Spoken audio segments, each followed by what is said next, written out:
Joe Musgrove joins us now on MLB Tonight. He's not going to need that stocking camp much longer because he's going to go back to his hometown of San Diego, California.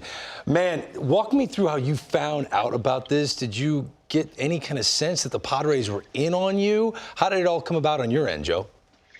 Yeah, I had heard some stuff earlier on in the offseason about possibilities of me ending up in San Diego, and then as they added Darvish and Snell, I kind of started putting it out of my mind and kind of eliminated that idea of going to San Diego. And then about 2 days ago, or the night before the trade was official, Clevenger had reached out to me, Mike Clevenger, and just said he had a good talk with Preller and that it looked promising, and he was really hoping I'd be able to join him. Got a call from my agent. I was sitting there. I was actually watching Jeopardy, and my agent called me and said, you heard this stuff about the Padres? And I said, I ain't seen anything yet. And as we were on the phone, Ben Cherington called me and told me that they were pretty close to locking up the deal. Joe, it's Dave Valley. Congratulations on going home. Just think, you're going to get to spend 10 months of the year in your town, right? Oh, yeah. Oh, yeah. So, the last couple of years, you made some great strides going forward. And we have a tape here that we're going to show a little bit from 2019 to even 2020. And it looks like you made some changes with your arm swing. A little bit shorter last year compared to 2019. Was that part of the changes that helped you have the year that you did last year?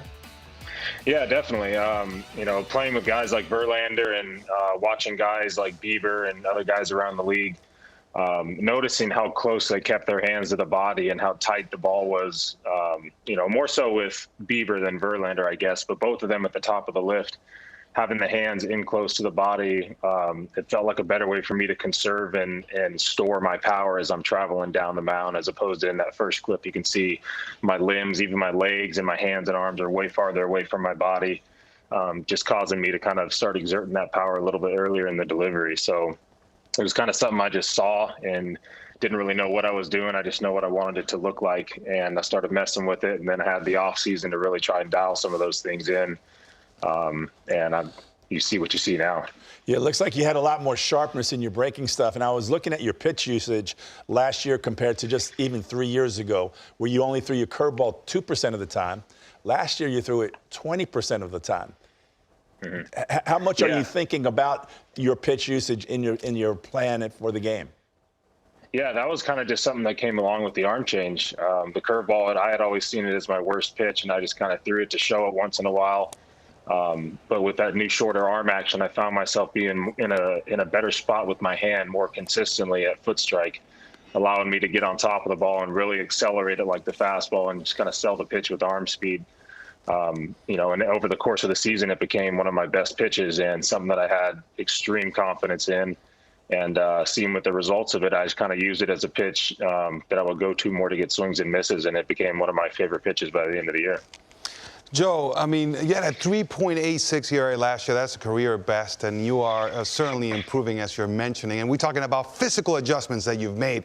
But what are you doing with your strategy? Because I think that's where you're going towards. As you keep on using the curveball a lot more, you are thinking about how you're pitching, you're sequencing. What are you working on specifically? Yeah, something that you hear a lot now in the game is tunneling. Just creating pitches that will look very similar out of the hand, and for that first 20, 30 feet of flight, they'll come off of the same tunnel, and then at that 20, 30 foot mark, they'll break and start doing different actions. So I started looking at my numbers and productivity of each pitch, and the pitches that I thought were my best pitches and best locations to righties and lefties turned out to be some of my worst ones. When I get it to the spots that I like, I have success, but the numbers and the amount of times that I actually get it to the spot I'm trying to get to were not as good as I thought they were. And some of the pitches that I didn't throw very often and I didn't have a ton of confidence in were actually some of my best pitches production-wise. So just tried to really dive into those numbers and find out which pitches are the best to go to when I need a swing and miss, which ones I go to when I need ground balls. And I kind of started trusting a little more in those pitches. And as I started throwing them more and more, I started seeing the results that the paperwork was showing me. And that ultimately gave me more conviction and trust in those pitches. You're smooth on TV, Joe. And I try to take advantage of having, when current players are smooth on TV, I try to use them as analysts almost. So we talk about the starting rotation for the Padres all the time. Give me quick snippets of the guys that are in the rotation with you now for the San Diego Padres. Clevenger is obviously going to be lost for the year, but you got a Snell, you got a Darvish, a Lamet, and a Paddock. Give me your thoughts on those guys? Yeah, I mean, a lot of power stuff, and out of all those guys, you know, Darvish having as many pitches, I think he's got more pitches than I got fingers on my hand. You know, all those guys, I think the most exciting thing for me is having a fresh group of minds to learn from. Guys from both left side and right side, just to hear how they attack hitters, the approach, especially from guys like Lamet and Paddock, who are new to the game but have had so much success. To see what they're doing at such a young age, that's allowed them to be successful and carry that confidence, like start after start. You know, they make it look a lot easier than I felt like it was when I was their age and at their point in their career. So those are the guys that I'm really looking forward to diving into. Joe Musgrove, we're happy for you, man. We look forward to seeing you in a Padres uniform. Best of luck in 2021, and thanks for joining us, okay? Yeah, thanks for having me, guys.